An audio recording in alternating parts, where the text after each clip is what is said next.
अथ मन्त्रपाठः।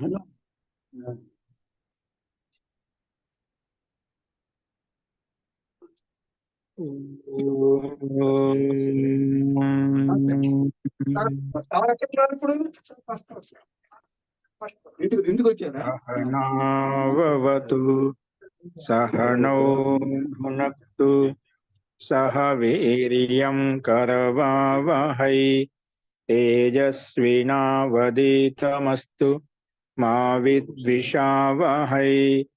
ओम शांति शांति शांति।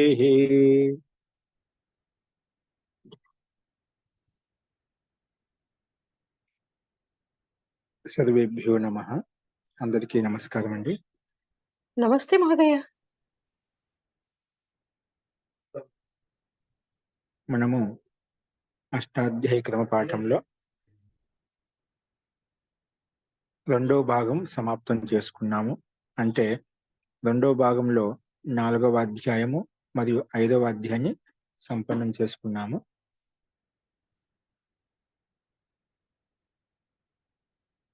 ఇందులో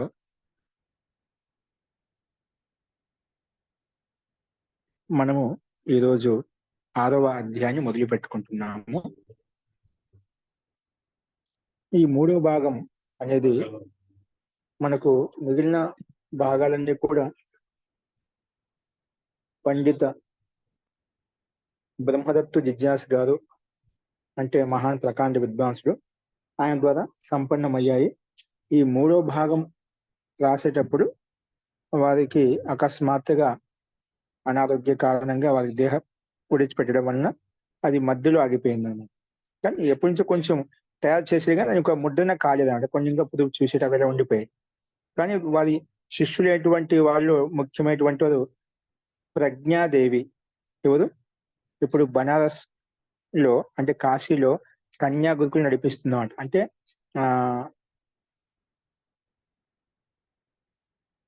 పాణి మహావిద్యాలయ కన్యా గురుకులం పేరు మీద ప్రసిద్ధమైనటువంటి గురుకులం. అక్కడ పాణి మహావిద్యాలయం అని చెప్పి లాహోర్లో ఈ గురుకులం ఉండేది. దాని శాఖగా అక్కడ అధ్యయనం చేసి పండిత్ బ్రహ్మదత్తు జిజ్ఞాసు ఆచార్యతోటి వారు మంచిగా నిష్ణాతులైన తర్వాత స్నాతకురాలు అయిపోయిన తర్వాత కాశీకి వెళ్ళి అక్కడ గురుకులం స్థాపించిందన్నమాట. చాలా ప్రసిద్ధమైంది. చాలా మంది అనేక మంది విదూషి వాళ్ళు తయారయ్యారు. ఇప్పుడు కూడా అలా కంటిన్యూ నడుస్తుంది. వారి శిష్య ప్రశిష్యులు కొనసాగిస్తున్నారు. ఆ సమయంలో అది అనారోగ్యం కారణంగా జిజ్ఞాసు గారు దేహత్యాగం చేయడం వల్ల వారు, ఎందుకంటే వారు అడుగుజాడల్లో ఉండేవారు కాదు. మొదటి నుంచి మన ప్రథమ భాగం రెండవ భాగం రాసేటప్పుడు కూడా వారు సహాయకంగా ఉండేవారు అనమాట. అయినప్పటికీ కూడా ఇప్పుడు అది మధ్యలో ఆగిపోవడం చేత వాళ్ళకు చాలా ఇదిగా ఉంది, ఆ మధ్యలో ఆగిపోయింది అనమాట.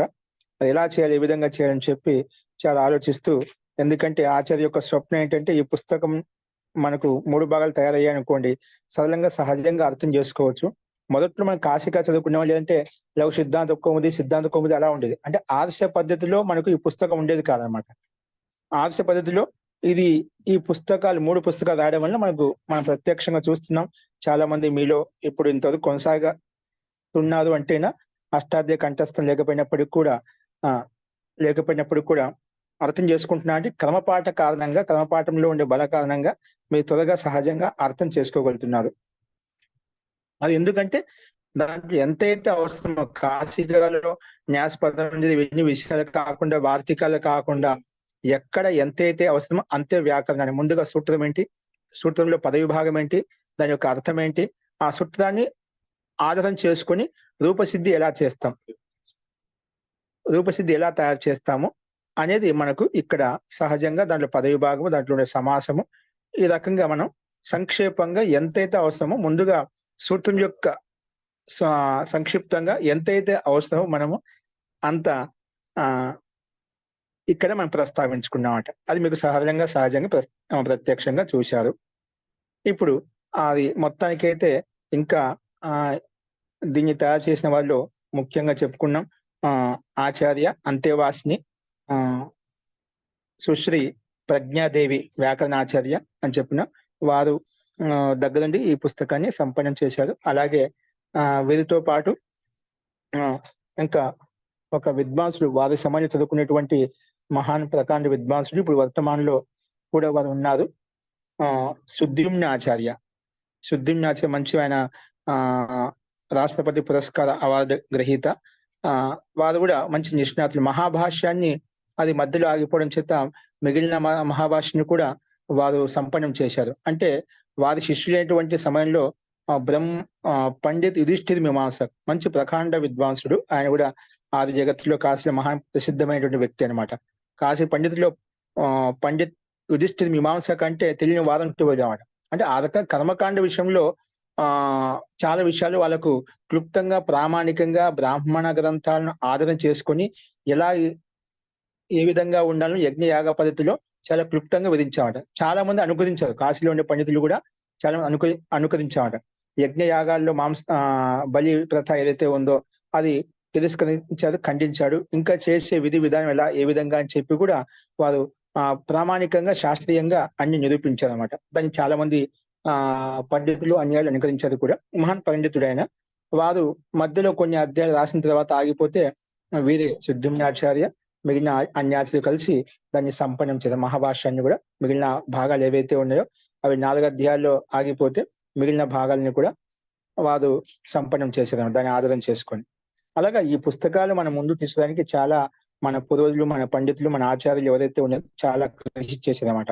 వారి కృషి త్యాగ ఫలంగానే ఈ రోజు మనం సహజంగా అర్థం చేసుకోగలుగుతున్నాం.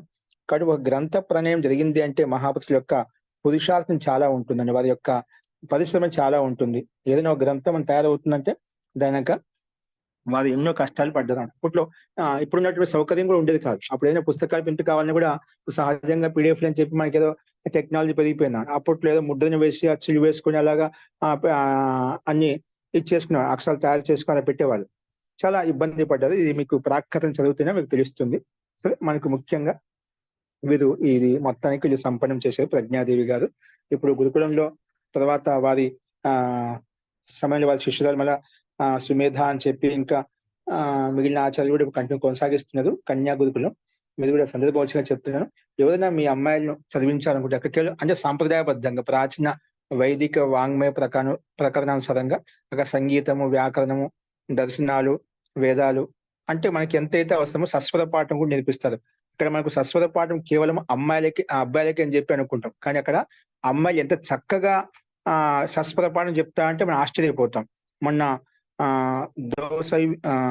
200వ శతాబ్ది సందర్భంగా స్వామి దయానంద సరస్వతి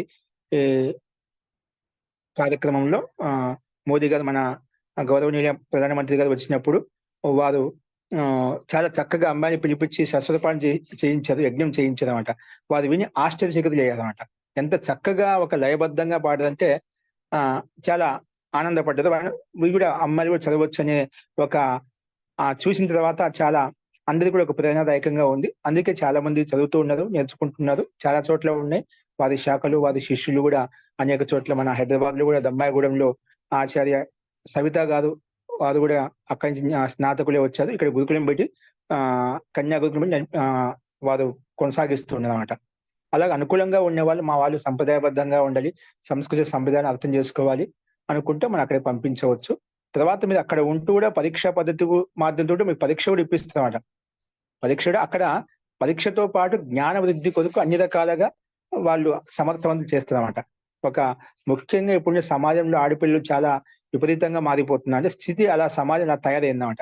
మన సంస్కృతి సభ్యతను ఏవైతే ఉన్నాయో, ముఖ్యంగా మహిళలు ఎలా ఉండాలనో, స్త్రీలు ఎలా ఉండాలనో, వారి యొక్క కర్తవ్య కర్మలు ఏంటో ఒక స్త్రీకి అంటే ప్రారంభకేళ్ళు బాల్యావస్థ కానీ, యువావస్థ కానీ, ప్రౌఢావస్థ కానీ, గృహస్థావస్థ కానీ ఎలా ఉండాలి, ఈ విధంగా ఉండాలనే విషయాన్ని మర్చిపోతున్నమాట.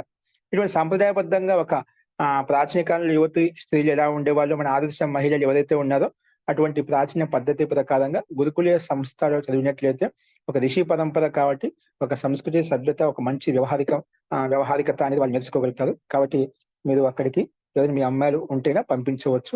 అక్కడ సశుల్కం ఉంటుంది, నిశుల్కం కూడా ఉంటుంది. సామర్థ్యత ఉన్న వాళ్ళు శుల్కం పే చేయవచ్చు. లేకపోతే మనం అక్కడ వాళ్ళకి చెప్పిన కూడా లేదంటే వాళ్ళు అక్కడ జాయిన్ చేసుకుంటారు, పరీక్ష కూడా ఇప్పిస్తారు. తర్వాత మనం ఆ స్కోర్స్ అయిపోయిన తర్వాత మనం అమ్మాయిని తీసుకొచ్చుకోవచ్చు.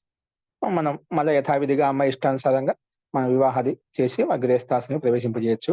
పరీక్షించి ఆ అమ్మాయి స్వయంగా తయారు కాగలుగుతున్నాం అంటే ఒక నిర్ణయం తీసుకోగలుగుతుంది, ఏదో ఒకటి చేయగలుగుతున్నాం. కానీ ఇప్పుడు సంస్కారం ముఖ్యం. మనకు చదువు ఎంత చదువుకున్నప్పుడు సంస్కారం మర్చిపోతున్నామట. అటువంటిది ఈ రోజుల్లో మనకు అబ్బాయిలకు కూడా చాలా గురుకులాలు ఉన్నాయి. కన్యా గురుకులం అనేది కూడా మనకు చాలా చోట్ల ఉన్నాయి. ఉత్తరప్రదేశ్‌లో కానీ, అలాగే ఇప్పుడు కాశీ, బనారస్ అని చెప్పిన ప్రసిద్ధమైన గురుకులాలు చాలా ఉన్నాయి. అలాగా ఎవరైనా ఇంట్రెస్ట్ ఉన్నవాళ్ళు వెళ్ళాలనుకుంటే పంపించవచ్చు.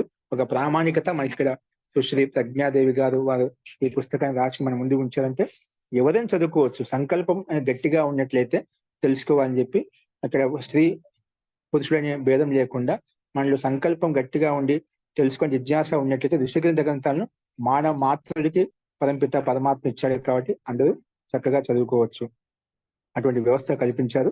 కాబట్టి ఎవరైనా రుచి, శ్రద్ధ ఉన్న వాళ్ళు మీరు ఏమైనా సంపర్కం చేస్తే నేను వాళ్ళతో మాట్లాడతాను. మేము డైరెక్ట్‌గా చూసి రావచ్చు. ముఖ్యంగా వేసవి కాలంలో వాళ్ళు ఒక వారం రోజులు సప్తాహ శిబిరాలు పెడతా ఉంటారు. అంటే వాళ్ళకు క్రమశిక్షణ, వ్యాయామం ఎలా చేసుకోవాలి, ఎలా ఉండాలి, ఏ విధంగా ఉండాలి, కొన్ని ఇప్పుడు ఉండే వర్తమాన స్థితిని బట్టి ఒక నైతిక విలువలను అర్థం చేసుకునే విధంగా, ఆరోగ్యాన్ని బాగా చూసుకునే విధంగా యోగాసనాలు, ఇంకా చిన్న చిన్నవి ఎలాగైతే ఉండాలో సంధ్యావనం ఎలాగా యజ్ఞం చేసుకోవడము, అలాగే నిత్య కర్మలు ఏవైతే ఉన్నాయో మహిళలకు చేయాల్సిన కర్తవ్య కర్మలు ఏవైతే ఉన్నాయో ఎలా ఉండాలి, ఏ విధంగా ఉండాలి, అటువంటి సంప్రదాయమైనటువంటి విషయాలని కూడా అక్కడ సాప్తాహిక శిబిరం నేర్పిస్తూ ఉంటారు.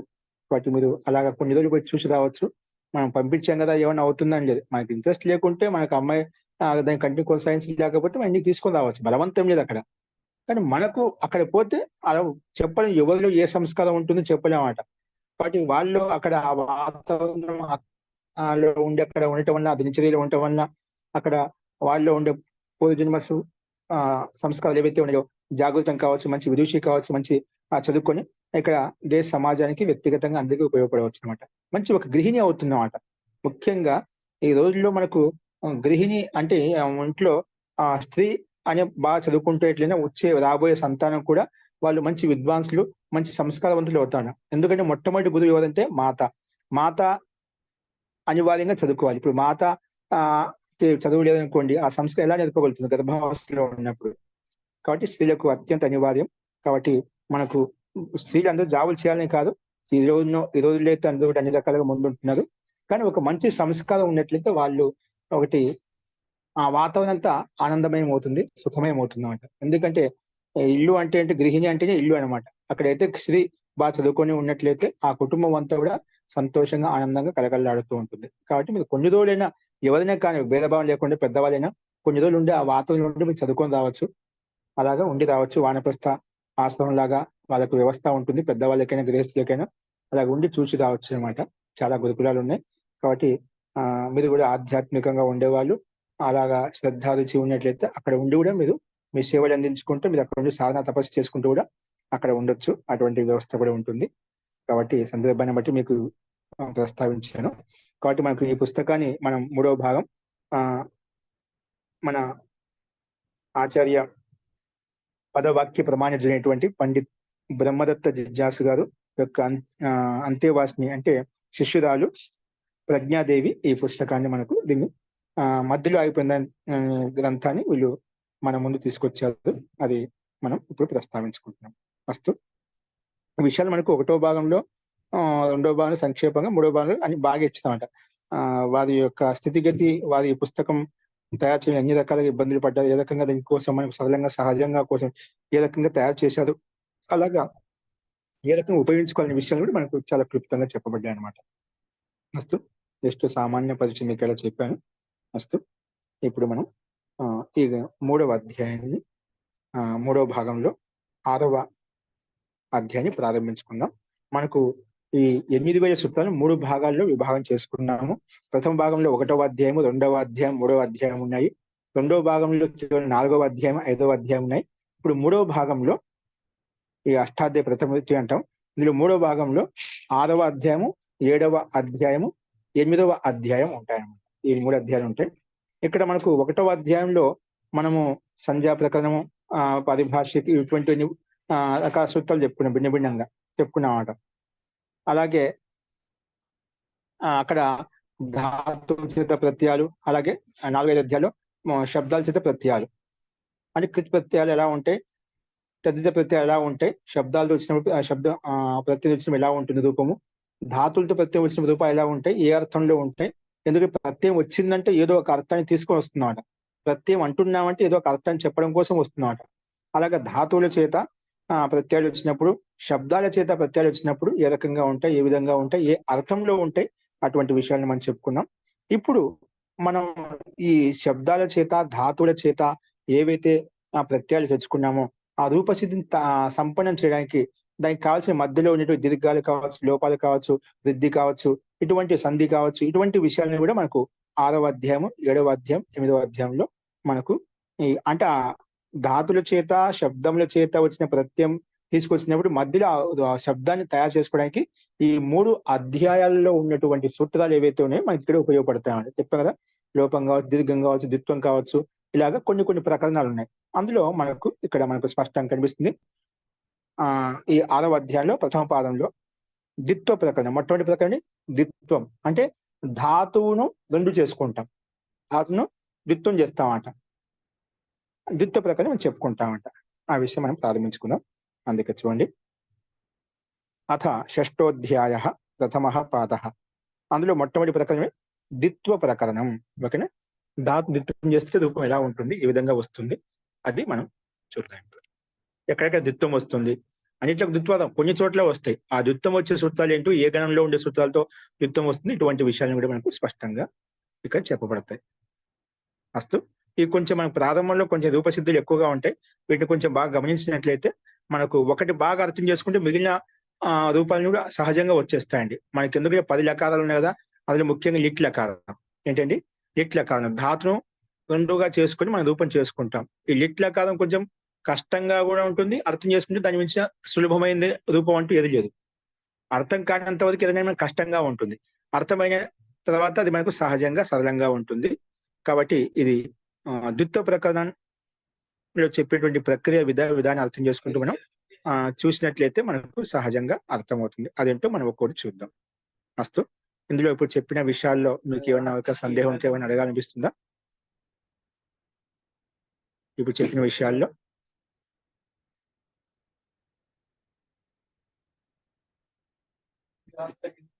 అస్తు ప్రకృతి అంశరామ. ఓకే అండి, చూడండి మొట్టమొదటి సూత్రం వచ్చేసి మీకు అందరికి వినిపిస్తుందండి నా వాయిస్?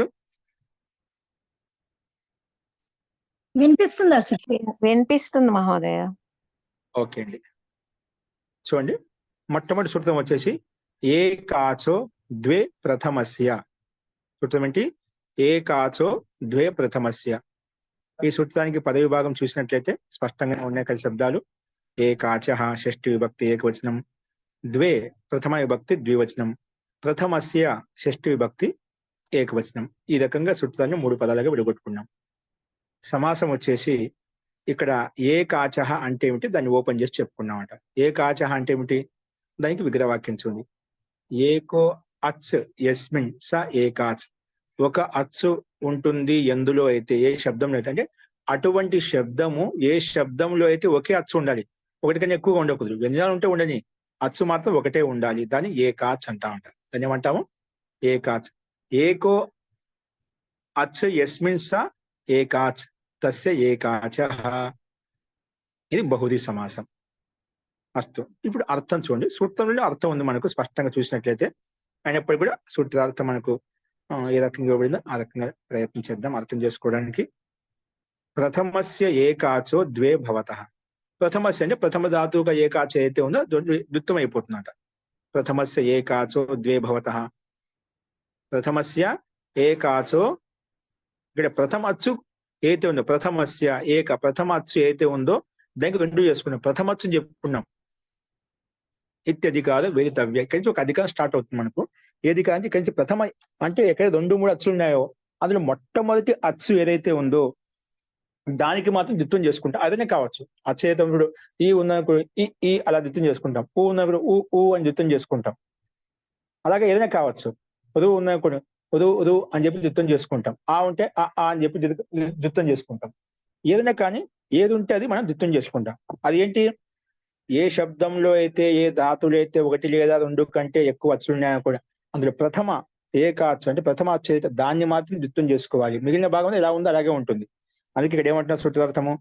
ప్రథమస్య ఏకాచో ద్వే భవతః ఇత్యధికారో వేదితవ్యః. ఇక్కడి నుంచి అధికారం మనకు స్టార్ట్ అవుతుంది. ప్రథమ ఏకా చేతి ఒకటో ప్రథమ చేతి ఉందో దానికి మాత్రం ద్విత్వం అవుతుంది. అలా అధికారం ఇక్కడ స్టార్ట్ అవుతుంది. ఒక సిద్ధాంతం చెప్పినాను. ఇక్కడి నుంచి వచ్చే సూత్రాలు ఏవైతే ఉన్నాయో ప్రథమ ఏకాచకు మాత్రం ద్విత్వం చేసుకుంటాము అని చెప్పి సూత్రం ప్రస్తావించింది అనమాట. అందుకే ఉదాహరణ కూడా అదేవిధంగా ఇచ్చారు ముందుకు. లిట్లకారం యొక్క రూపాలు మీకు అధికారం చెప్పుకున్నాం, వాటి యొక్క రూపాలు చూద్దాం. జజాగార, పపాచ, ఇయాయ, ఆర. జాగృధాతుకి జజాగార, పచ్చధాతుకి పపాచ లిట్లకారంలో, ఈ ధాతుకి ఇయాయ, ఉరువు ధాతుకి ఆర. చూడు ఇక్కడ మనకి ఏమొచ్చాయి? జాగృ ధాతు, పచ్చధాతు,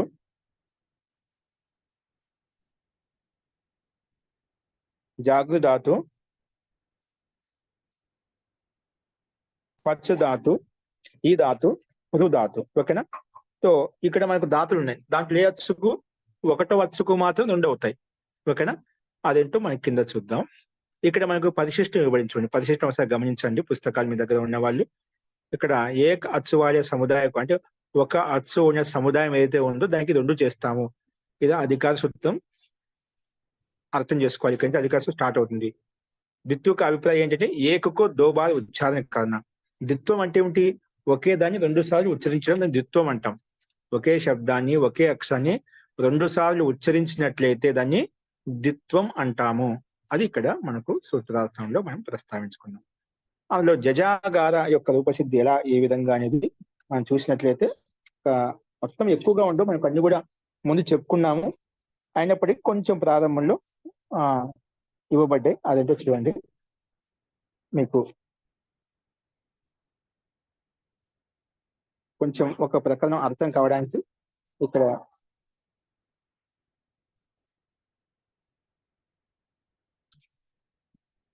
చూడండి. మొట్టమొదటి ఏంటి? జజాగార ఏంటి? బహు అంటే అతడు మేలుకున్నాడు.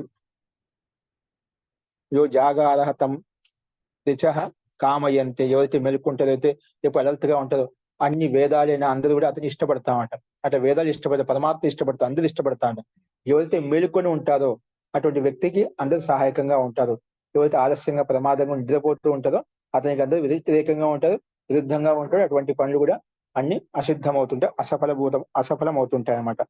యో జాగారహ తమ రిచః కామయంతే అని చెప్పి వేదమంత్రం చెప్తుంది. అస్తు మొత్తానికి జాగృ నిద్రాక్షయ ధాతు ఏంటి మనకు? జాగృ నిద్రాక్షయ. నిద్రార్థంలో నిద్రాక్షయ అంటే నిద్ర క్షయించడం అంట. నిద్రలు ఎప్పుడు ఉండేవంట, స్వానిద్ర ఉంటుంది. కుక్క ఎలా నిద్రపోతుంది? జట్టు మన ఏదైనా శబ్దం వినపించగానే వెనక లేచి కూర్చుంటుందాం అంట. అంత అలర్ట్ గా ఉంటుంది. అలాగా మన నిద్ర కూడా అలా ఉండాలి, అలా మేల్కొని ఉండాలి, ఎప్పుడు జాగృతంగా ఉండాలి.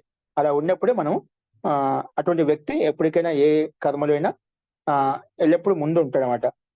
అస్తు అలాంటి అర్థం ఇక్కడ ఇవ్వబడింది. అందుకే జజాగార అంటే అతడు మేల్కొన్నాడు ఇట్లా కాలంలో. అస్తు జాగృ నిద్రాక్ష ధాతు మనకు సామాన్యంగా ధాతు పేరు పెట్టుకుంటాం. భూవాదయో ధాతవ. జాగృ ధాతుకి ధాతు సంజ్ఞని పేరు పెట్టాం. ధాతు సంజ్ఞ పేరు పెట్టిన ధాతు అధికారానికి వెళ్ళాం. ధాతు ఇదం అధికార సూత్రం.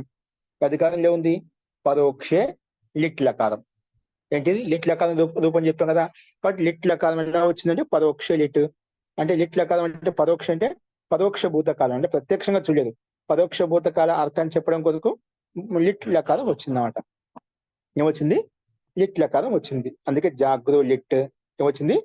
జాగృ లిట్. జాగృ ధాతు పక్కన లిట్ వచ్చింది. ఇక్కడ అనుబంధం లోపం అంటే ఏం లేదు, జాగృ పూర్తిగా ఉంటుంది. జాగృలు ఎన్ని అచ్చులు ఉన్నాయి?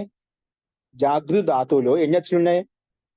జాలో ఒక అచ్చు ఉంది, ఆ ఉంది, జాలో ఆ ఉంది కదా, అదొక అచ్చులు మాత్రమే.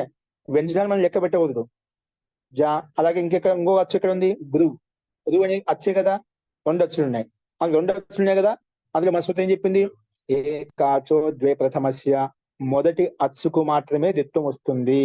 అంటే జాకి మాత్రం ద్విత్వం వస్తుంది. అంటే దాన్ని రెండు సార్లు ఉచ్చరిస్తాము. ఎలా ఉచ్చరిస్తాము? జా జా అలా ఉచ్చరిస్తాం అన్నమాట. ఓకేనా? మనకు అది అచ్చుతో యుక్తమై ఉంది కాబట్టి మనకు రెండు అచ్చుకు ద్విత్వం చేసుకున్నాం. కానీ అచ్చుతో పాటు వ్యంజనం యుక్తమే ఉంది కాబట్టి అది కూడా మనం ద్విత్వం చేసేసుకుంటున్నాం అంట. దాంతో పాటు యుక్తమే ఉంటుందన్నమాట. మస్తు. అందుకే పరోక్ష లిట్ లెక్క లిట్ లెక్క తీసుకున్న తర్వాత జాగ్రత్త లిట్ లిట్ రాగానే సామాన్యంగా లిట్ కనుమతి లోపం చేస్తాం, లా మిగులుతుంది.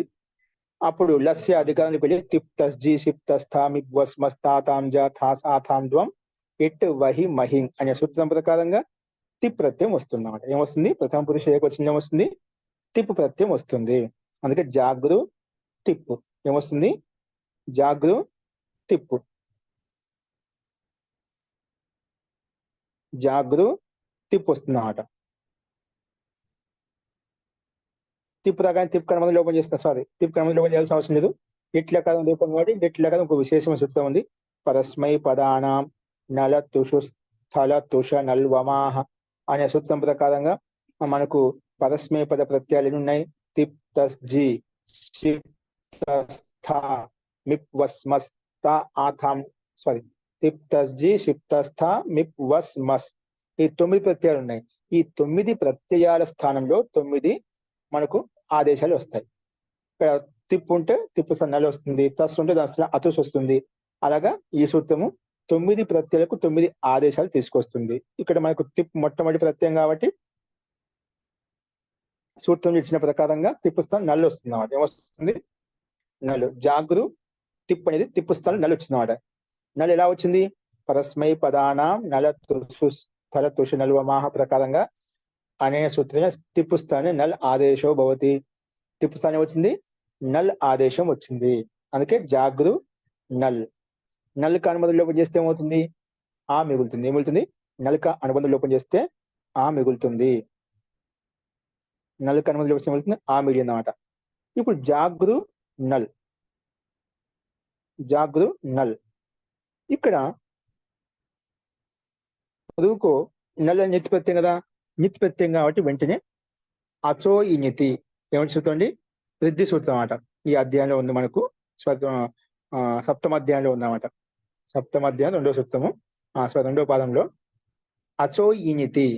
ఇత్ అంటే అటువంటి ప్రత్యయం, ఇత్ ప్రత్యయం అని ఎకారానికి ఇత్ చేశాము లేదా నకారానికి ఇత్ చేశాము, అటువంటి ప్రత్యయం ఉన్నట్లయితే ముందున్నటువంటి అజంత ధాతువునకు వృద్ధి వస్తుంది.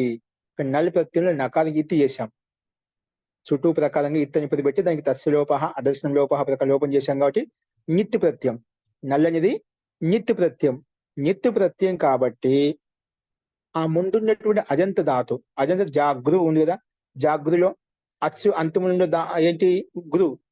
జాగృ 2 అచ్చులు, అంత అంతిమంలో ఉండేది ఏంటి? గురువు అన్నమాట. అలాంటి అజంత ధాతువుకు మన ప్రకృతి సూత్రం చెప్పింది గుణం వృద్ధి వస్తుంది చెప్పింది అన్నమాట. అందుకే వృద్ధి చేసుకున్నట్లయితే మనకు రువుకి వృద్ధి ఏమవుతుంది? రువుకి వృద్ధి 6 అయిపోతుంది అన్నమాట. గుణం అయితే 6 అని చెప్పేవాళ్ళము, వృద్ధి కాబట్టి రువుకి వృద్ధి అవుతే 6 అలా వచ్చిందన్నమాట. జాగృ, జాగృ అనేది రుకార స్థానంలో 6 అయిపోయింది, అంటే జాగార్ అయిపోయింది. ఎలా అయిపోయింది? రు స్థానంలో మాత్రం 6 వచ్చిందన్నమాట. 6 పక్కన గా హలంతం కదా, గా హలంతానికి 6 కలుపుకున్నట్లయితే జాగార్ అలా వస్తుందన్నమాట. పక్కన నల్ ప్రత్యయం యొక్క ఆ కనిపిస్తూనే ఉంది మనకు. ఏంది?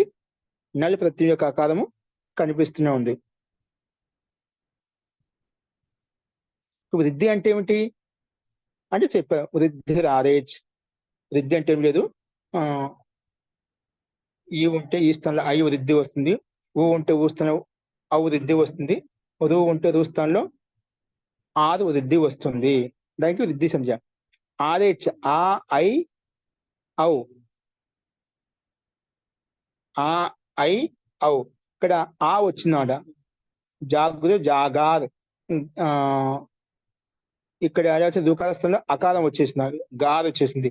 అంటే రువర్ణస్య స్థానే ఎప్పుడు వృద్ధి చేసుకున్నా వెంటనే ఉదన్ రపరహ సహాయం చేత ఏమొస్తుంది? 6 వచ్చేస్తుంది. అంటే ఎక్కడైతే రుకార స్థానంలో మనం వృద్ధి చేసుకుంటామో ఉదన్ రపరహ సహాయం చేత అప్పుడు రేపం కూడా యాడ్ అవుతుంది అన్నమాట. అంటే గాకి దీర్ఘానికి పక్కన రేపం కూడా యాడ్ అవుతుంది అన్నమాట. అందుకే గార్ అయిపోయింది అన్నమాట. వృద్ధి వస్తుంది కదా. వృద్ధి అంటే ఆ ఐ ఔ ఈ 3 అక్షరములకు మాత్రమే వృద్ధి సంజ్ఞ. 3 అక్షరములకు మాత్రమే వృద్ధి సంజ్ఞ. ఇక్కడ మనకు ఆ వచ్చింది కాబట్టి రుకార స్థానంలో ఆ వచ్చింది కాబట్టి వెంటనే ఉదంత అపరహ అని వచ్చి దాని పక్కనే రేపం కూడా యాడ్ చేసుకో. అందుకే గార్ శబ్దం వచ్చేసింది అన్నమాట. ఓకేనా, వృద్ధి చేసాం. జా ఎలా ఉంది అలాగే ఉంది, జాగార్. నల్ ప్రతి యొక్క ఆ జాగార, ఇది ఇలా వచ్చేస్తుంది అన్నమాట. ఇప్పుడు ద్విత్వం యొక్క ప్రకారం స్టార్ట్ అవుతుంది మనకు. ఏంటి ఇప్పుడు చెప్పింది. సరే మొత్తానికి ఎలా పెట్టుకొని వృద్ధి చేసుకున్నాం. జాగార్ ఆ ఏంటిది లిట్ ప్రత్యయం. లిట్ల కల స్థానంలో తిప్పు వచ్చింది, తిప్పు స్థానం నల్లు వచ్చింది, నల్లు కానీ అనుమతిలో పోయిస్తే ఆ మిగిలింది. అంటే లిట్ పక్కన ఉంది అన్నమాట. లిట్ పక్కన ఉంది కాబట్టి వెంటనే లిటి ధాతో రనభ్యాసస్య. లిట్ లకారం పక్కన ఉంటే ఏమవుతుంది, లిటి ధాతు రనభ్యాసస్య. లిటి ధాతు పక్కన ఉంటేనా ప్రథమస్య ఏకాచ ద్వే భవతః అని చెప్పింది సూత్రం. పైన అధిక మన ప్రతి సూత్రం ఏం చెప్పింది, లిటి రకారం పక్కన ఉంటేనా ప్రథమస్య ఏకాచ, ప్రథమ ఏకాచుకు మొట్టమొదటి అచ్చుకు ద్విత్వం అయిపోతుంది. ఇక జాగార్, జాగార్ మొట్టమొదటి అచ్చు ఏంటి, జా అనేది మొట్టమొదటి అక్షరం, దానికి ద్విత్వం చేసుకుంటాం. అందుకే జాగ్ అంటే రెండవ అచ్చు రానంత వరకు అంత మొదటి అచ్చు కింద తీసుకుంటాం అంట. రెండవ అచ్చు రానంత వరకు ఆ ముందు భాగం అంతా తీసుకుంటాం. అందుకే జాగ్ అలా ద్విత్వం చేసుకుంటాం. ఓకేనా, జాగాలో గాలో ఆ ఉంది, అది ద్వితీయ అచ్చు అనమాట. కానీ మనకి ఇక్కడ ఏంటి, మనకు మొట్టమొదటి అచ్చు అని చెప్పుకున్నాం కాబట్టి జాగారులో జాగ్ భాగం మొదటి అచ్చు అయిపోయింది అనమాట. అందుకే దాన్ని ద్విత్వం చేసుకున్నట్లయితే జాగ్ జాగ్ ఆర్, జాగ్ జాగ్ ఆర్ అద్విత్వం చేసుకున్నాం అనమాట. ఎందుకు మన ప్రకృతి చెప్పిందన్నమాట. ఇక్కడ మన ప్రకృతి ఇక్కడ ఉపయోగించుకోవాలి. ఎప్పుడైతే లిటి ధాతు అనభ్యాసస్య అనే సూత్రం వచ్చేసి లిట్ లకారం పక్కన ఉంటే ప్రథం ఏకాచుకు అంటే ఇక్కడ జాగృత ధాతు జాగార ధాతు కదా వృద్ధి చేసిన తర్వాత మొట్టమొదటి అచ్చుకు యుద్ధం అవుతుంది. ఆ మొదటి అచ్చు ఏంటంటే రెండవ అచ్చు రానంత వరకు ముందు భాగం అంతా అది ఒకటో అచ్చు కింద తీసుకుంటాం. అందుకే జాగ్ భాగం అది మొదటి అచ్చు అవుతుంది కదా, దాన్ని ద్విత్వం చేసుకున్నాం. ద్విత్వం అంటే ఏం చెప్పుకున్నాం, అదే శబ్దాన్ని రెండుసార్లు ఉచ్చరిస్తామని చెప్పుకున్నాం. అందుకే జాగ్ జాగ్ ఆర్. ఓకేనా, అలా ఇది ఇక్కడ ఈ సందర్భంలో మన ప్రకృతి సూత్రం చెప్పుకున్నాడు. ద్విత్వం చేసుకోవాలి. ఎవరికి ద్విత్వం చేసుకోవాలి, జాకి ద్విత్వం చేసుకోవాలన్నా గాకి ద్విత్వం చేసుకోవాలన్నా మనకు తెలియదు కదా. అందుకే మన ప్రకృతి సూత్రం వచ్చి చెప్పింది ద్విత్వం చేసుకోని చెప్పి. ఒక ఎవరికి చేయాలి, ఏ కాచో ద్వే ప్రథమస్య. సూత్రం లిటి ధాతో రనభ్యాసస్య వచ్చి చెప్పింది. లిటి ప్రత ధాతో ద్వే భవతః అని చెప్పింది. ధాతువుకు ద్విత్వం వస్తుందని చెప్పింది. ధాతులు రెండు అచ్చులు ఉన్నాయి కదా, అదే ఇంకో చోట మూడు అచ్చులు ఉండొచ్చు. దేనికి ద్విత్వం చేసుకోవాలి, ఒకటో వచ్చుక, రెండో వచ్చుక, మూడో వచ్చుక, లేదంటే మొదటి అక్షరానికి, మధ్యలో ఉండే అక్షరానికి, అంతిమ అక్షరానికి, వ్యంజనానికి ఏంటి ఎవరికి ద్విత్వం చేసుకోవాలి. అందుకే అప్పుడు మన ప్రకృతితో చెప్తున్నాం. ప్రథమ ఏకాచ ద్వే భవత, మొట్టమొదటి అచ్చుకు రెండు అవుతాయి అని చెప్పింది. అందుకే మొట్టమొదటి జాగ్ కాబట్టి జాగ్ జాగ్ ఆర్.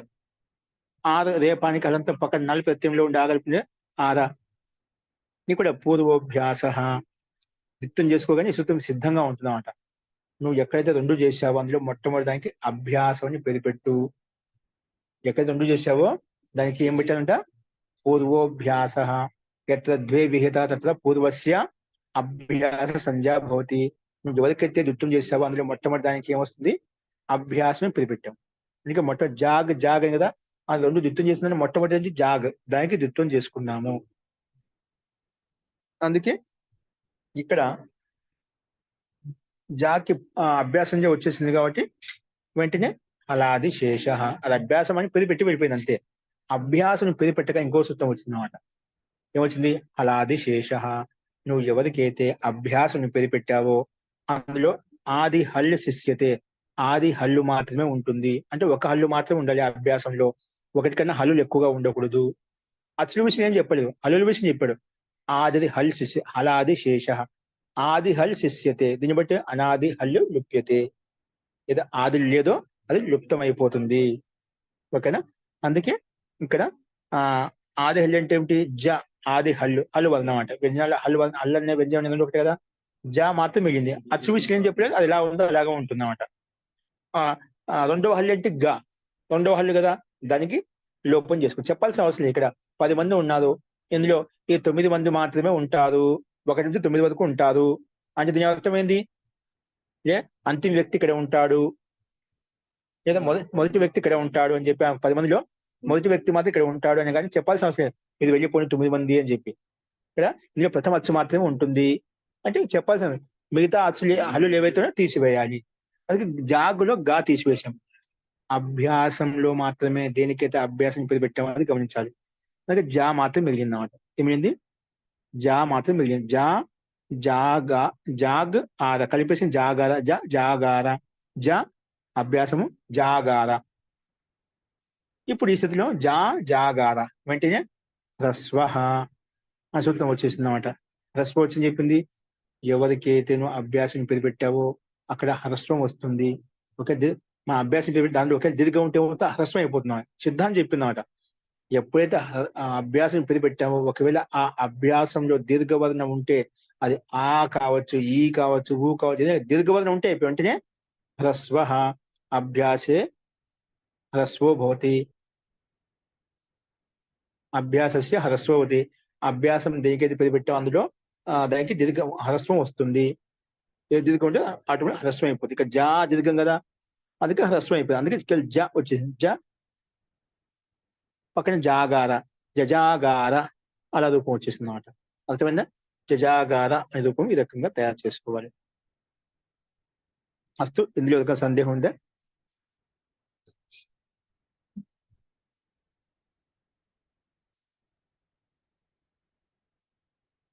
అలాగే డుపచస్ పాకే ధాతు చేత పపాచ, అతడు వండాడు. ఏం చేశాడు? అతడు వండాడు అంట. పపాచ ఏంటి? పపాచ. ఇక్కడ మన సూత్రాన్ని మల్టిప్లై చేయాలి. అంటే డుపచస్ పాకే ధాతు. ఇక్కడ మనం వెంటనే పైన చెప్పిన ప్రకారం డుపచస్ పాకే ధాతు కదా. మరి భూవాదయో దాత దాతవహ దాత్సంజ తర్వాత వెంటనే దాత్సంజ పేరు పెట్టామంటే అది ఇంటుడవహ ప్రకారంగా అది డుపచస్ డూ వెళ్ళిపోతుంది అన్నమాట. ధాతునకు ఆదిలో డూకి ఇది సంజయ్ పేరు పెట్టి లోపం చేసేస్తాం. అప్పుడు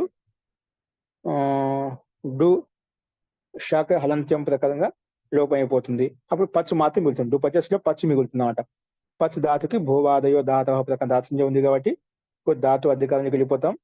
ధాతో ఇదం అధికార సూత్రం అస్మిన్ అధికారే పరోక్షే లిట్ ప్రకారం లిట్ ప్రత్యయం వస్తుంది. అప్పుడు ఏమవుతుంది? పచ్చు లిట్. లిట్ వచ్చిన వెంటనే ఏమవుతుంది? లిట్ స్థానంలో మళ్ళీ లిట్ లోపల లా మిగులుతుంది. లకార స్థానంలో లస్య ఇదం అధికార సూత్రం. లకార స్థానంలో టిప్ ప్రత్యయాలు వస్తాయి, తింగ్ ప్రత్యయాలు వస్తాయి. ఏంటివి? 21 ప్రత్యయాలు కదా. టిప్ తస్ జి సిప్ తస్ థ మిప్ వస్ మస్ అనే మనకి ఎందుకంటే లిట్ల రూపం ప్రథమ పురుషం ఏకవచనంలో ఉంది కాబట్టి ఇక్కడ ప్రథమ పురుషం ఏకవచనంలో తిప్ వస్తుంది అన్నమాట. 9 ప్రత్యయాల నుంచి ప్రథమ పురుష ఏకవచనం తిప్ ప్రత్యయం వస్తుంది. తిప్ రాగానే లిట్లకార స్థానంలో వచ్చింది కాబట్టి వెంటనే పరస్మై పదానాం నలతుషు స్థలతుషు నల్వమాహ లిట్లకార స్థానంలో వచ్చిన తిప్ అయితే ఉందో వాటికి క్రమంగా నలాది ఆదేశాలు వస్తాయి. నల్ అతోషు ఇలాగా క్రమంగా ఆదేశాలు వస్తాయి. 9కి 9 ఆదేశాలు వస్తాయి అని సూత్రం ప్రస్తావించింది. అందుకే పచ్చ తిప్పుస్తాం నల్లు వచ్చింది. నల్లుకు అనుమతి లోపం చేస్తాం. చుట్టూ అలంత్యం.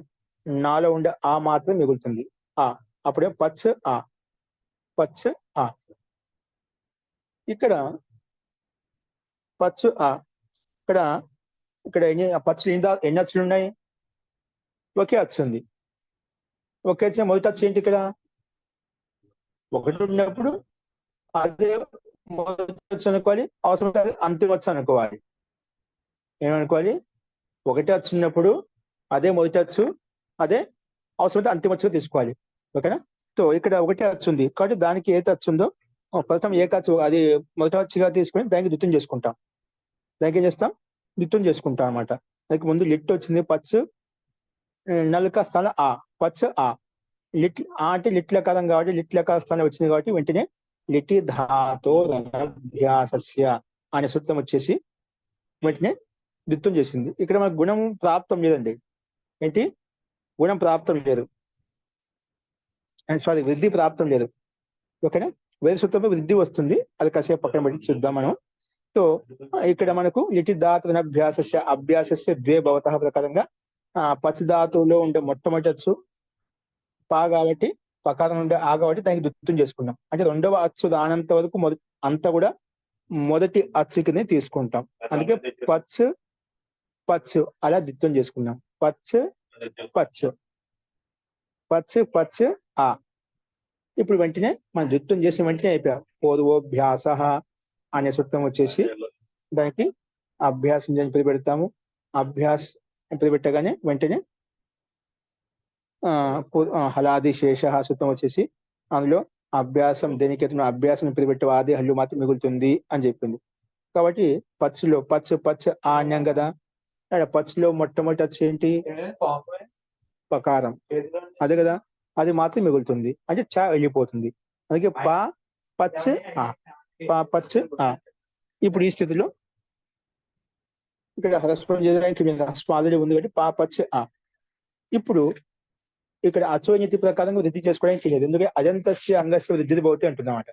అజంతం లేదన్నమాట, కాబట్టి అచ్చు అంతిమంలో లేదన్నమాట. కాబట్టి మనకు వృద్ధి రాలేదు. కానీ అత ఉపధాయా అని సూత్రం వచ్చి ఇతినితి ప్రత్యయం ఉంటే ఒకవేళ ఉపదాలో అకారం ఉన్నట్లయితే పచ్చదారులు ఉపదాలు అకారం ఉంది కదా, దానికి ద్విత్వం చేసుకోవచ్చు అని చెప్పింది. ద్విత్వంగా వృద్ధి చేసుకోవచ్చు అని చెప్పింది. అత ఉపధాయా ఇతినితి ప్రత్యయ పరత అంగస్య ఉపదాయా అకారస్య వృద్ధి భవతి. సో ఆకు వృద్ధి ఏమవుతుంది? ఆ అయిపోతుంది. ఒక ఈ అంటే ఈకు వృద్ధి ఐ చేసుకునే వాళ్ళం, ఊ ఉంటే అవు చేసుకునే వాళ్ళం. ఇక్కడ ఏముంది? ఆ ఉంది కాబట్టి ఆకు వృద్ధి వస్తుంది, ఆ వస్తుంది. అంటే పచ్చని పాచ్గా మారిపోతుంది. పాచ్గా మారింది. మన అభ్యాసం పనులు చేసుకున్నాం కదా, పచ్ ఆ. ఎప్పుడైతే అత ఉపధాయా అనే సూత్రం ప్రకారంగా వృద్ధి చేసుకున్నట్లయితే పాచ్ అయిపోయింది. పాచ్ ఆ నలి ప్రత్యయం యొక్క ఆకారం పాచ్ ఆ. కలుపుకుంటే చకారంలో ఆకారం కలిపితే పపాచ ఏమొచ్చిందండి? పపాచ. ఈ రకంగా మనకు రూపం సిద్ధిస్తుందన్నమాట. ఇట్లా ఆకారం యొక్క రూపం అర్థం చేసుకోవాలి. పపాచ. అలాగే అన్ని చోట్ల కూడా ఇదే విధంగా రూపసిద్ధులు వచ్చింది. అలాగే ఈ ఆయా రూపం చూసినట్లయితే నెక్స్ట్ ఏంటి? ఈ ఆయా రూపం. నెక్స్ట్ మూడు రూపం ఈ ఆయా అతను వెళ్ళేది లిట్ల కాలం. ఇది ఈ ధాతు అంటే ఇనగతో ధాతు. ఇక్కడ అదేవిధంగా మనకు గోవాదో దాత్సంజ ధాతు అధికారానికి వెళ్ళి లిట్ తెచ్చుకుంటాం. పదోక్ష లిట్ ప్రకారంగా ఈ లిట్ కనుమతి లోపం చేస్తాము. ఇలా రకాల స్థానంలో తిప్పు తెచ్చుకుంటాం, తిప్పు స్థానంలో నల్ తెచ్చుకుంటాం. ఈ నల్ కనుమతి లోపం ఆ మీద ఈ ఆ నిత్తి ప్రత్యయం కదా, కాబట్టి వెంటనే మనం పైన చేసుకున్నాం అచో నిత్తి ప్రకారం వృద్ధి వస్తున్నాం. ఈకి వృద్ధి ఏమవుతుంది? ఈకు వృద్ధి ఆ అయిపోతున్నాడు. ఈకు వృద్ధి ఏమవుతుంది అంటే ఈకు వృద్ధి ముందు ఐ అయిపోతుంది, ఐ కాదు ఐ అవుతుంది. ఏమవుతుంది? వృద్ధి ఆదేశ ప్రకారంగా ఆ ఐ అవులకు వృద్ధి సంధ్య. మరి ఈ స్థానం వృద్ధి ఏమొస్తుంది? ఐ వచ్చేస్తుంది. ఐ నలి స్థానంలో వచ్చిన అకారము అనుమతి లోపం చేస్తే వచ్చింది ఆ వచ్చింది కదా. అప్పుడు ఏచోయ వాయావహ ప్రకారంగా ఆయా ఆదేశం చేసుకుంటే ఆయా వచ్చిందన్నమాట. ఆయ్ నల్ కాసేపు పక్కన పెట్టుకుంటే కలపకుండా ఆయ్ అంటే ఐ స్థానంలో ఆయ్ వచ్చిందన్నమాట. ఆయ్ నల్ ప్రత్యయ స్థానంలో వచ్చిన ఆకారం ఆయ్ ఆ. ఇప్పుడు ఇది కొంచెం బాగా గమనించాలి మీరు. ఏంటంటే ఇటు దాదు అనభ్యాసస్య ప్రకారంగా ద్విత్వం చేసుకోవాలి. ఏం చేసుకోవాలి? ద్విత్వం చేసుకోవాలి. ద్విత్వం చేసుకోవడానికి వెళ్తే ఇక్కడ ఏముంది? మనకు ఆయ్ ఉంది. ఏమొచ్చిందండి? ఇటు దాతో అనభ్యాసస్య ప్రకారంగా ఇక్కడ మనం ద్విత్వం చేసి అచ్చుని ద్విత్వం చేస్తాం, ఆయ్ వచ్చేసింది. మళ్ళీ ఈ ధాతు అనేది ఆయగా మారిపోయింది. ఓకేనా? ప్రథమస్య ఏకాచ ద్వే భవత అని చెప్పాం.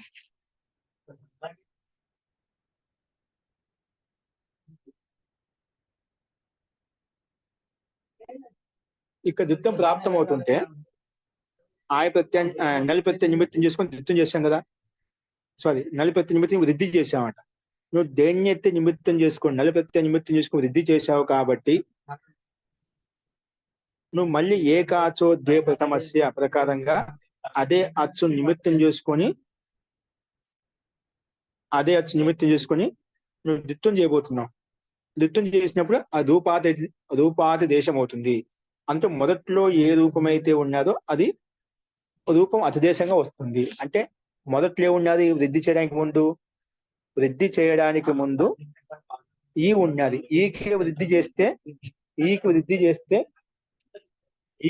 చేస్తే మనకేమొచ్చింది? ఆయ్ వచ్చింది అన్నమాట.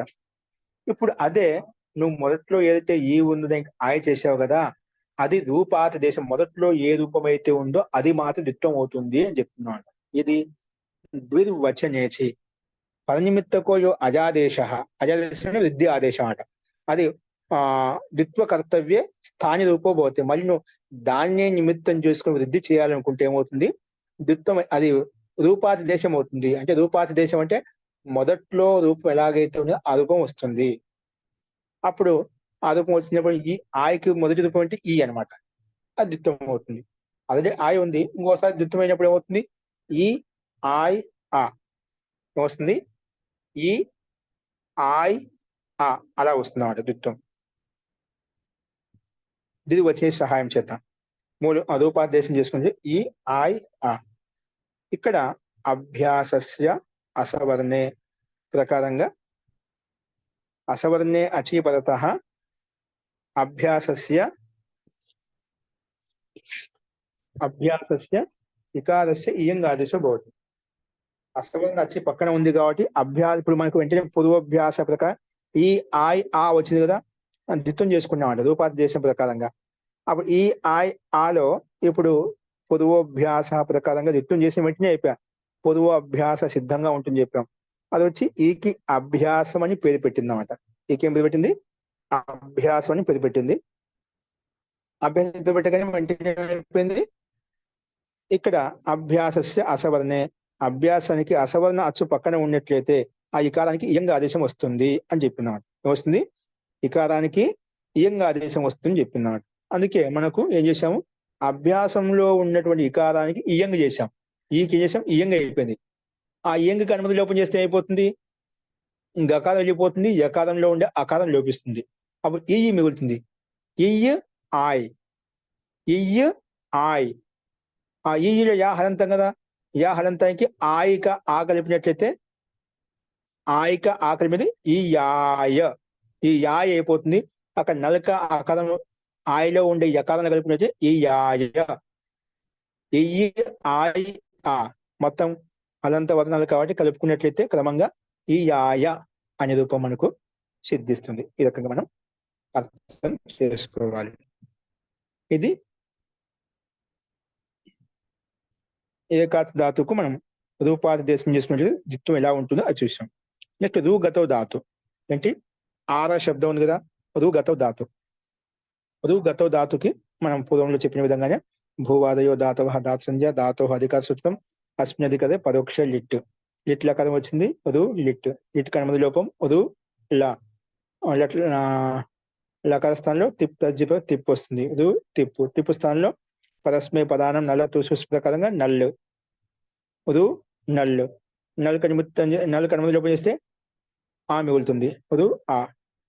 ఇక్కడ పైన చెప్పిన విధంగా ఇక్కడ ఈకు వృద్ధి చేసి ఇక్కడ రూకు వృద్ధి చేస్తాం. ఏ సూత్రం ప్రకారంగా, అచో ఈ నీతి ప్రకారంగా ఎలా చేస్తాం, అచో ఈ నీతిపై వృద్ధి చేస్తాం.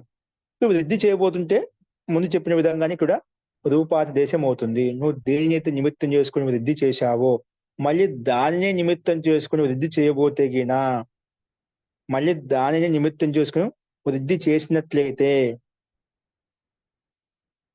దాన్ని నిమిత్తం చేసుకుని వృద్ధి చేసినట్లయితే ఏమవుతుంది, అది రూపాతి దేశో భవతి. ద్విత్వ కర్తవ్య ఏవ, అంటే ద్విత్వం చేయడంలో మాత్రం రూపాతి దేశం అయిపోతుంది. అంటే మొదట్లో ద్విత్వం చేయడానికి ఏ రూపమైతే ఉన్నదో, ఈ ఎలాగైతే ఉందో, రు ఎలాగైతే ఉందో అదే రూపం ద్విత్వం చేయడానికి మాత్రం వస్తుంది. ద్విత్వం చేసి వెళ్ళిపోతుంది. ఆల్రెడీ మనకు ఆ ఉందన్నమాట, దానికి ద్విత్వం చేసినట్లే ఇంకోసారి ఆడే అవుతుంది అనమాట. అందుకే ఇక్కడ ఈ ఆర్ ఎలా వచ్చింది, ఇక్కడ రు అలా వస్తుంది అనమాట. ముందుగా మనం అచోయతి ప్రకారం ఇక్కడ వృద్ధి చేసుకున్నాము. పైన చేసిన ప్రకారంగా ఎలాగా దిదు వచ్చే సహాయం చేత రూపాదేశం చేసుకుని నేను ముందుగా ద్విత్వం అచోయతి ప్రకారం ద్విత్వం చేసుకున్నాం. రూపు వృద్ధి ఆరు అయిపోయింది అన్నమాట. ఇప్పుడు ఆరు వచ్చిన తర్వాత ఆరు నల్ ప్రత్యయం యొక్క ఆకారం. ఈ స్థితిలో లిటి దాతో అనభ్యాసస్య ప్రకారం ద్విత్వం చేసుకోబోతుంటేనా అప్పుడు దిదువచన సహాయం చేత రూపాతి దేశం చేసుకుంటాం.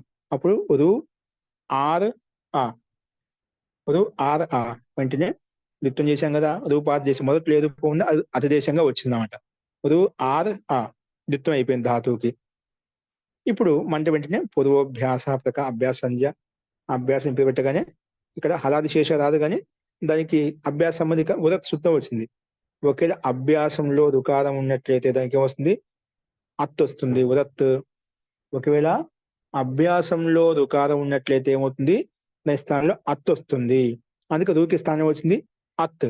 తపద సత్కాలస్య ప్రకారంగా ఇక్కడ రూ స్థానంలో అత్ వచ్చింది అనమాట. అత్ రాగానే వెంటనే హలాది శేషం ఉంది కదా, ఆది హల్లు మాత్రం మిగులుతుంది అని చెప్పాము. ఆది లేదు కదా, హల్లు రెండో స్థానంలో ఉంది. అందుకే ఇక్కడ హలాది శేష ప్రకారం తకారం వెళ్ళిపోతుంది. అత్తు వచ్చింది కదా, రూకారస్థానం అత్త ఆదేశం వచ్చింది ఉదత్ ప్రకారంగా. అభ్యాసంలో ఉండే రూకారస్థంలో అత్తు వచ్చింది కదా, అప్పుడు అత్ ఆర్. ఈ స్థితిలో మళ్ళీ ఆచార్య హలాది శేష ఆచార్య రుకార స్థానంలో అర్ర వస్తుంది కదా ఆచార్య, వరుణ్ రప్రహాతో.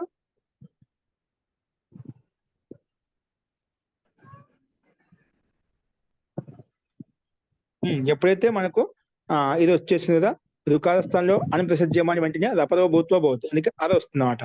దానికి హలాది శేష ప్రకారంగా ఓకే కాదు, అది అయిపోతుంది అన్నమాట. రుకార స్థానం చేసుకున్నా కదా, ఓకే అస్తు. సో ఆ ప్రకారంగా ఉదన్ రపర సహాయం చేత మీరు చెప్పినట్టుగా రు అనేది అరగా మారిపోతుంది. అభ్యాసంలో ఉండే రుకారము ఉదన్ రపర సహాయం చేత రువర్ణస్య స్థానే అనుప్రసిద్ధ్యం అంటే ఆ ఊ ఎదన గాని అది ప్రాప్తమైతే చాలు వెంటనే రపరో భూత్వ భవతి. అందుకే ఆర్ అలా వచ్చింది, ఆర్ ఆర్. ఓకేనా? ఇప్పుడు ఈ స్థితిలో మనం ఆర్ వచ్చింది కాబట్టి హలాది శేష ఆ రేపానికి అప్పుడు లోపం చేసుకుంటా ఉంటాం. అత్త తకారం కదా, రేపానికి లోపం చేసుకున్నాం. అందుకే ఆ ఆర్ నల్ ప్రత్యంలో ఉండే అకారం కలిపినట్లే ఆర. ఇక్కడ ఈ స్థితిలో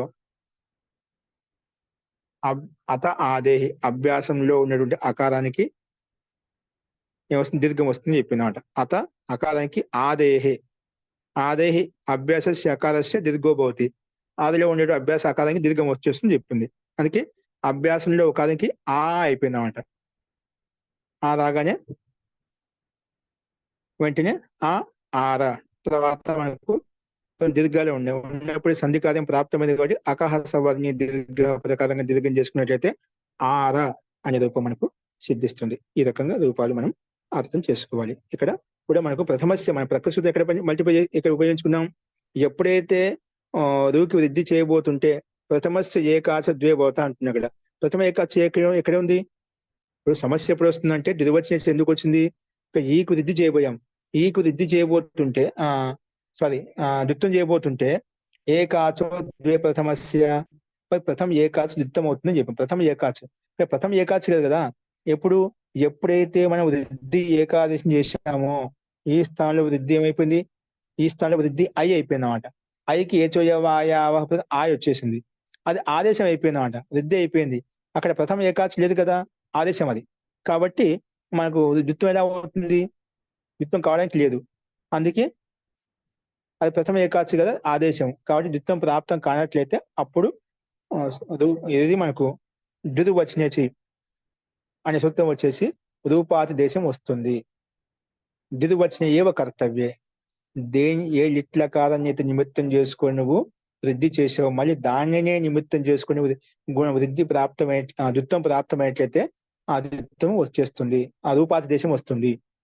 మొదటిలో రూపం ఎలా ఉందో ఆ రూపం అతిదేశంగా వస్తుంది అని చెప్పి ఈ రకంగా సూత్రం ప్రస్తావించింది. అలాగే రూగతోదాతులు అదే విధంగా అర్థం చేసుకోవాలి.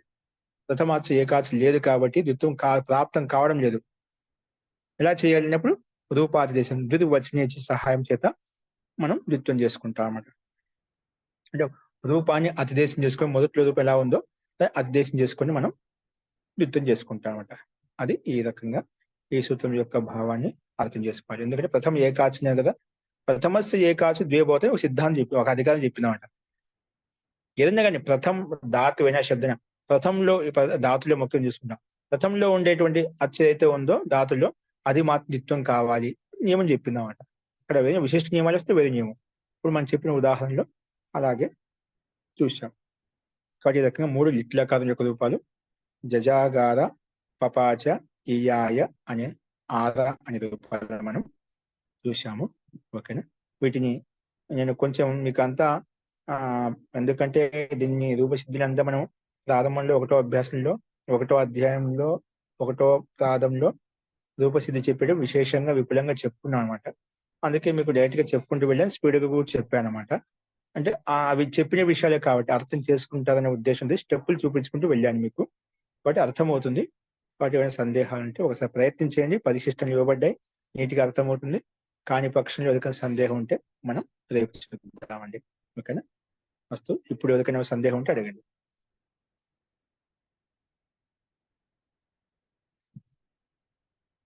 ఓకే అండి, వస్తూ ఒకసారి రేపు చూడండి రూపసిద్ధి. ఒకసారి వీలైతే మీరు మీరు రాసినటువంటి నోట్స్ ఉంది కదా నీరజ గారు, నీరజ గారు ఆచార్య ఉన్నారా? ఒకసారి ఉన్నారు మీరు ఆచార్య. అది నీకు అది గ్రూప్ లో షేర్ చేయండి. రాసినది ఉంది కదా మనకు. అలాగే ఆచార్య. ఇది నాకు తెలిసి రూపం ఉంటుంది మనకు ప్రారంభంలో. లేదంటే ఆచార్య. సంక్షేపంగా ఇది కాకుండా పంపించేసి, లేదా ఫోటో తీసి పంపించేసి అసలు అలాగే నాగమణి గారి కానీ పెట్టేస్తారు. దీంట్లో రూపసిద్ధి ఉంది లేదా అదే పెట్టేస్తారు. నాగమణి అలాగే గారికి చెప్పండి పెట్టేస్తారు. ఓకే, మీరు సరే రాసినది ఉంటే అది పెట్టేయండి. ఎందుకంటే విపులంగా ఉందన్నమాట అది. అలాగే మనకు ఆచార్య. ఆధార్ శబ్దం ఉండొచ్చు, పపాచ ఉంటూ అది పెట్టేసేయండి. మిగిలినది ఆచార్య. మనకు పరిశిష్టంలో ఏదైతే ఉందో అది పెట్టేస్తుంది. ఓకే, అలాగే ఆచార్య. ఓకే అండి, వస్తుంది. అయితే ఏమైనా సందేహం ఉంటే మనం తర్వాత చూద్దాము. శాంతి పాట రేపు కూడా ఇలాగే కంటిన్యూ చేసుకుందాము. అంటే రేపు ఆదివారం, రేపు వదిలేసి సోమవారం కూడా మళ్ళీ సూచన వచ్చేంత వరకు ఇలాగే కంటిన్యూ చెప్పుకుందాం. 8 గంటలకి, 8 గంటలకు 9 గంటల వరకు. అస్తు, నమస్తే జీ. శాంతి పాట.